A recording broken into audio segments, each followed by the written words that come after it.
Welcome back, everyone. For today's video, we are going to be taking a look at the grand finals of the Chessable Masters. Now, Chessable Masters is a direct qualifier for the Esports World Cup event happening later this year in Riyadh, Saudi Arabia, where there is a grand prize of $325,000. So very big event, very big qualifier. Now, the good news, as I mentioned yesterday, is that when I beat Jan Nepomniachtchi in the finals of the loser bracket, it ensures that I'm in the top two. This means that basically in the final match, all we're playing for are the bragging rights and an extra $5,000, as both Magnus and myself will qualify for the big event, or the main event, as I should say. So we're playing in the finals. It is a best of 4 matchup, as always, 10+0. The caveat is that since I lost to Magnus in the previous match, this means that I will have to beat Magnus in the 4-game match, as well as a reset with a 2-game match in order to win overall. Beating Magnus in 2 matches is definitely a big task.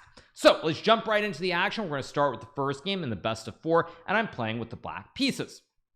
So Magnus opens with e4, I play e5, knight f3, knight c6, and now we get the move bishop c4. Now this, of course, the classic Gucci piano once again. Play knight f6, d3, h6, castles, and bishop c5. Now all this pretty standard here. We've brought our bishops out. White has castled. The only thing is, of course, I played h6 to stop white from playing bishop g5 to pin the knight on f6. So we get c3, d6, Magnus plays knight d2, castles, h3, and now I play the move bishop b6.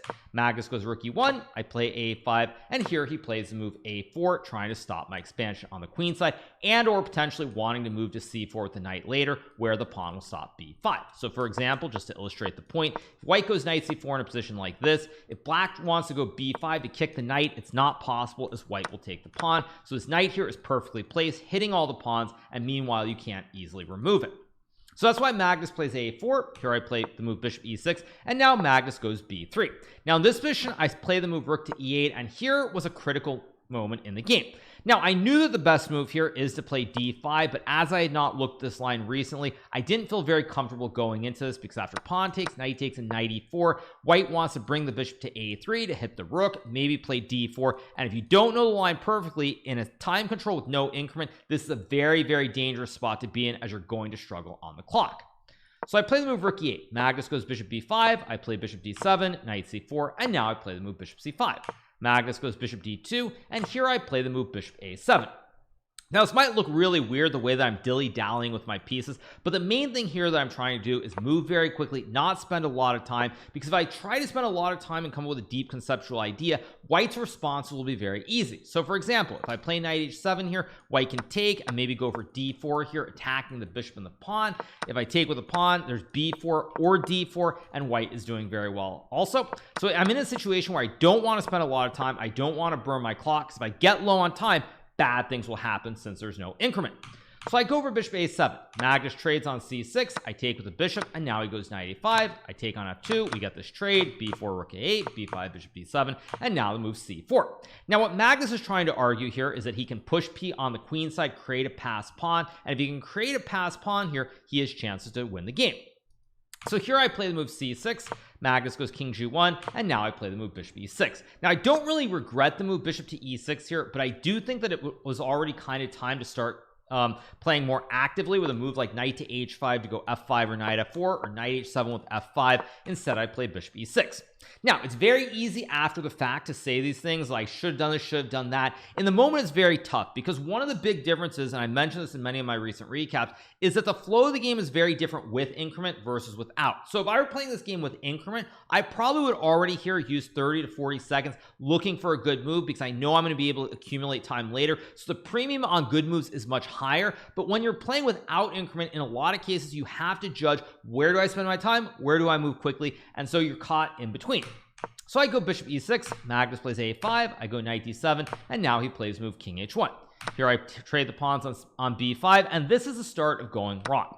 Now when I took on b5, I actually miscalculated, because I thought that after the trade in knight c5, white would have to move the bishop here, and then after knight b3, forking the rook and the pawn. I simply am winning a pawn here, or the rook, and I'm going to be much better. Much to my horror, as soon as I played knight c5, I realized that Magnus could play this move rook to a3, which not only guards the pawn on d3, but it stops me from going to b3 with the knight. And additionally, down the road, white can potentially try to swing this rook over to g3, just to illustrate a point. Say you got some position like this, for example, the rook is swinging to the king side, and there's all kinds of pressure towards the black king on g8. So here I play bishop d7, Magnus goes queen b1, and now I play the move knight e6. Now this is probably the biggest moment of the game here. I spent 1.5 minutes before playing the move knight to e6, and this is probably a spot where I needed to move instantly, because at the time, you can tell I'm up 1 minute here. I still should be able to apply some pressure. When I go knight e6 and I burn through my clock, and Magnus now plays a6 instantly, I'm in a spot where I don't want to suddenly spend a lot of time on this move, and I immediately go wrong when I take the pawn on a6.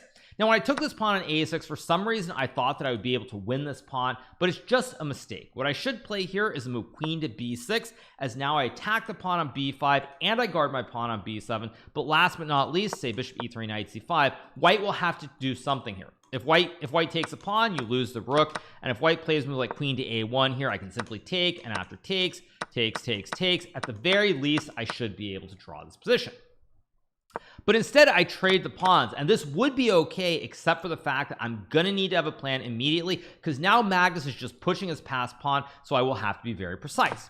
So I go knight c5, Magnus plays a7, and now I play the move queen c7, and this is also a mistake here. What I should have played was the move bishop to a4, disconnecting the rook from the pawn. Now, mind you, the computer says this is okay, but ultimately it's still very dangerous, because after d4 takes, rook a7, and knight to f5 here, the rook is swinging over the king side. Everything is under attack, and frankly, it looks very hard to defend.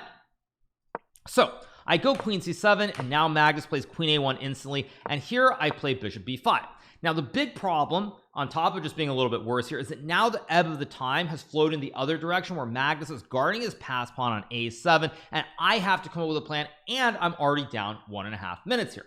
So I play bishop b5, and now Magnus goes bishop e3. This is apparently not the best move, but it's very logical. He spends 1 minute here before playing it. The reason this move is so good is that even if I win this pawn on d3, this bishop will always be guarding this pawn, which is 1 square away from queening. So I play knight d3. This is a mistake here, but already I'm feeling a lot of pressure here. I know that I can't afford to spend 2 or 3 minutes, and I simply blunder with knight takes d3. We get rook to b1, and now I play the move bishop c4, and this move just loses the game on the spot. Now, the move that I should have played here was queen to d7, guarding the bishop, and the bishop guards the knight. But after the move rook to d1 here, there's a ton of pressure on the d file, and white is actually much better.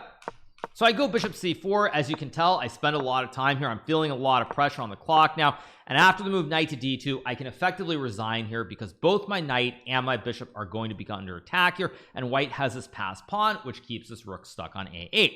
So I play the move d5.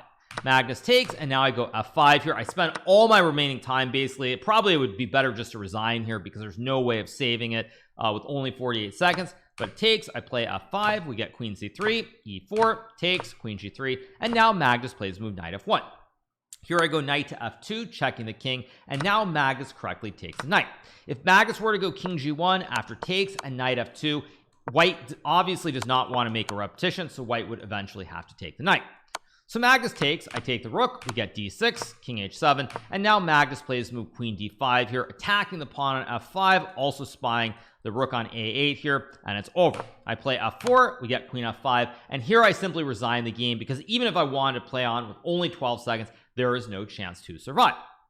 So what is my takeaway from this game? Now, the big takeaway from this game is that there were probably 2 critical moments. The first one was when I played the move knight to e6, all the way back. I'm trying to find the exact move somewhere around here. The first critical moment was playing knight e6. This is a move that I probably should have made a decision a little bit quicker here, whether it's knight e6 or another move. Took too long on this one, and then after a6, I didn't sense that this was where I needed to use my time. I actually did sense that a6 was slightly wrong, but I make the wrong decision. I don't play queen b6, and then it's all downhill. So those are probably 2 critical moments in this game where I think I need to either move quicker or sort of sense that I need to use more time. Not easy to do that, of course, but that was probably my big mistake. So that means that I'm now trailing 1-0 in the match, and we're going to go to the second game, and I'm going to pick a very specific position in the game. Now, we're not going to take this from the top. The opening was pretty straightforward and boring, but we reached a position right around here where black has these double f pawns on f7 and f5, and white has a good knight potentially against the bishop. So we get rook c8, I go c4, we get this big trade, and now Magnus makes a huge blunder with this move queen e7. Now it's the same situation where I'm up 2 minutes on the clock here, and this is where I have a chance to probably win the game if I play the move knight takes bishop. Now I spent 40 seconds before making a move, but this is also a very critical example of one of the huge differences between playing with increment and playing without increment. So what do I mean by that? What I mean by that is that basically in this position, if black can set up the bishop on f6 or on d6 here, with an increment, there's no chance that you can win this position because it's very balanced and equal. But if your opponent has like 3 or 4 minutes here on the clock, you can try to massage the position, keep maneuvering the pieces, and eventually flag them. So that's why this is such a critical moment, because if there were increment, I think there's no chance that I would have played anything other than knight takes bishop here to go into the end game. But because I had this thought in my mind, I have to make a decision. Do I want to try to go for the long game with like a knight e1 move and try to flag Magnus, or do I go for something very, very forcing, which I'm not sure if it works? Now, ultimately, I made the mistake of playing knight to e1 and trying to flag, but if I had traded the knight for the bishop after takes and the move queen to d4 here, white is actually winning in this position, because in this king and pawn endgame, after takes, king f6, king f3, king e6, king e3, I actually thought that black was in time here with a move like b5 followed by b4, but in fact here, let's just say I play f4, for example. After b4, black can just wait forever and the game ends in a draw. But here I can actually play the move a4, and if black plays move b4 after a5, f6, f4, when the king goes back, now I bring my king forward, I win the pawn, and I win the game. So I should have used more time. Perhaps I should have thought for 2 or 3 minutes here and just committed to the plan, but instead I decide not to. I actually thought that that was a drawn king and pawn endgame. I play the move knight e1 trying to flag Magnus. Eventually he's able to set up a fortress. I'm not even really able to get him super low on time here. I think he gets to like 4 minutes maybe, but he moves very, very quickly, and ultimately this game ends in a draw by repetition. Many moves later, you'll notice here as we keep going, he gets down to 356, but it's still too much time. Now, if I could have gotten Magnus down to maybe 35-40 seconds, then I can probably try for more. I can try something like an a4 move, try to keep the position going. Probably I still should have played a4 here anyway, but I walked into the repetition. So this is a very, very big miss for me, not playing this line with knight takes bishop. I would point out one other line for anybody who's wondering. Say black tries to ignore the endgame, I can go check, king g7 takes, and after a5, a3 here, I have an extra pawn on the queen side, and this should be winning for white. So very, very big miss, not going for that, not being decisive enough, not trusting that the endgame could be winning. It would have been a 50-50 because either I would have won the game or it would have been a draw. Instead, I play knight e1 trying to go for the long game with a flag approach. Doesn't work out. I will definitely keep that in mind because it is something where when we play in the grand finals, I want to have a good idea of like who can keep up on the clock, who can get flagged. All these things will matter a lot, but Magnus was able to defend this and not get too low on time. So that is something that I will need to remember for the future versus say some other players where I think I would have been able to actually flag them in this game. So second game ends in a draw. Now the third game would be a very, very quick draw. Magnus would make a repetition with the white pieces, basically reducing the number of games, meaning that going into the fourth game, I would have the white pieces and I must win to force the Armageddon. So let's jump into the action. We're going to pick it up in the middle game once again. I don't want to go through all these games from the very start. So we're going to pick it up in this middle game here where once again you'll notice Magnus has the structure with the double f pawns on f7 and f6, but here Magnus does have the 2 Bs or the bishop pair in this position, so it's very, very complex. So I play the move knight c4, and here Magnus plays the move queen c7. Queen to a7 is actually a better move here. Magnus goes queen c7 very quickly. I play the move d4, and here he plays move pawn takes pawn. Now this is also an example of where the time increment versus no increment plays a huge role, because if Magnus had increment, he probably spends much more time here, but he's trying to blitz, trying to play quick intuitive moves, not get too far down on the clock, so he goes queen c7. So here I play d4, Magnus takes, and now I play the move knight c to d6. It's a fossil, the rook attacks the queen, the knight attacks the rook here, and black actually is in a bit of trouble. So Magnus decides to sack the queen by playing bishop takes knight. I take the queen, he takes back, and now this is a critical moment. Now here both of us have about 5.5 minutes on the clock, but I have to make a decision. Now I end up playing the move queen takes d4 after a 30-second thing, and this is simply a mistake. Now the reason I took with the queen is that my thoughts were in the long term in any kind of endgame. What I need here, just to set up a position, just to illustrate it, is that I figured I need some endgame where I have these 4 pawns versus these 4 pawns. I can try to push the P on the king side to try and win the game structurally. Now, of course, nobody's going to understand what I'm talking about when I say that other than IMs and GMs, but I figured that if I can get these 4 pawns versus these 4 pawns in endgame, there are chances to win. So that's why I take with the queen, but the computer actually says that after pawn takes pawn here and the move b6, cutting off knight c5, after the move, let's just say rook c1 and a5, apparently here after g3, white is better. King g7, something like rook c2, black goes rook d7, queen c1, I think he's supposed to go rook d8. When I look at this position, I honestly am hard pressed to understand why white should be better here, but the computer does give white an advantage.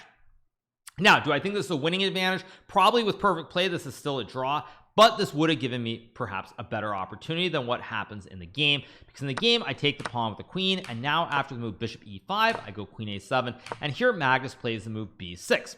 Now the big issue here is that it looks like I'm doing okay. Of course I have a queen for a rook and a bishop, but the real issue is that black has this great wooden shield on e5 targeting everything, but also black has both rooks on the open files, the C and the D files here. So because of the open files, the 2 Bs, black is not even worse in this position. So I take the pawn. Magnus goes rook a8, I play queen b5, he takes, and now I play the move rook d1.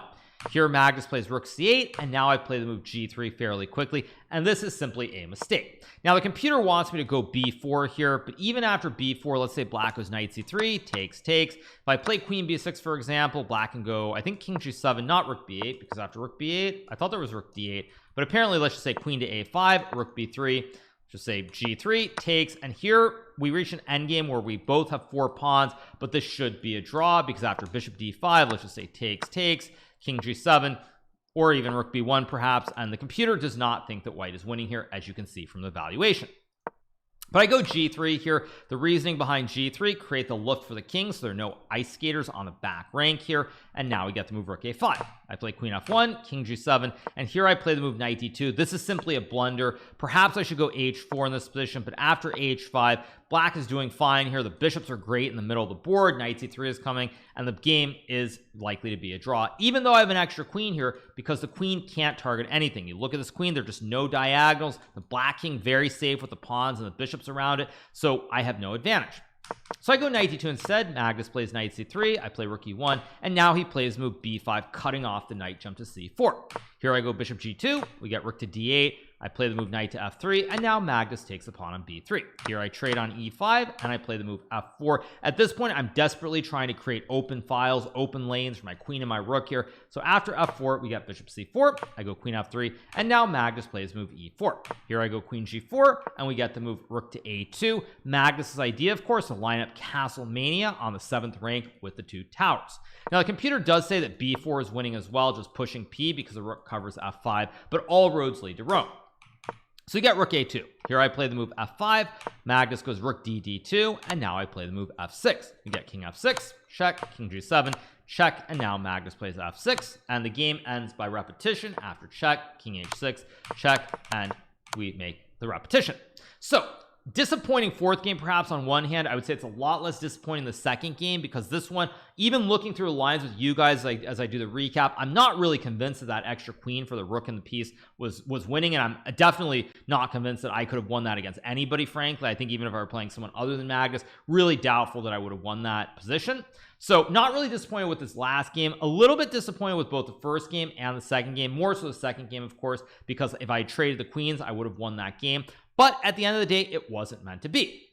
Now, as I said at the start of this recap, but also in the recap over the last couple of days, the most important thing is making sure that I qualify for the grand final. I have now achieved that goal. So there are going to be things to learn from this match, things to take away. I think for myself, the biggest takeaway is that there are definitely some things that work against some players don't work against other players. I can't really put it into practice, but I do think that queen and bishop versus queen and knight endgame, for example, there are definitely players who are going to make the final where I could have flagged them, whereas Magnus, he's just too good, he defended too well, and I never really got a great chance of winning. So I'm gonna have to sort of figure it out, like what can work against some people, what won't work against Magnus, assuming I play him in Riyadh in the grand final. But there are a lot of little things, and mostly I think it's a matter of adjusting and realizing that the things that work against some people will not work against others, and trying to figure it out.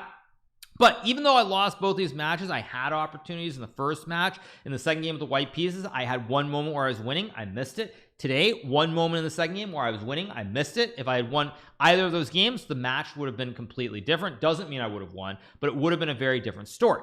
So there were opportunities, which is the best part about it. Even though I lose the match, I had some great chances.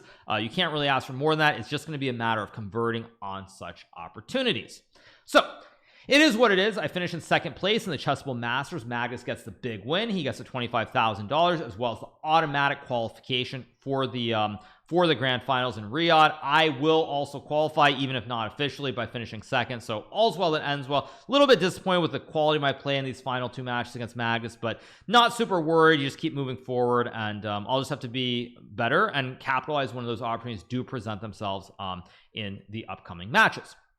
So that's going to do it for right now. I hope you guys have enjoyed this recap of the grand final of the Chessable Masters being held on chess.com, which is a qualifier for the Esports World Cup, which is being held in Riyadh, Saudi Arabia at the end of July this year. If you are not already subscribed to the channel, make sure that you smash that subscribe button below, and we'll be back with more great recaps and content. Definitely going to be talking about the recent Magnus podcast with Joe Rogan in the coming days, so stay tuned for that as well. But hope you guys enjoyed it. Have a great rest of your day, and I'll see you very soon. Bye.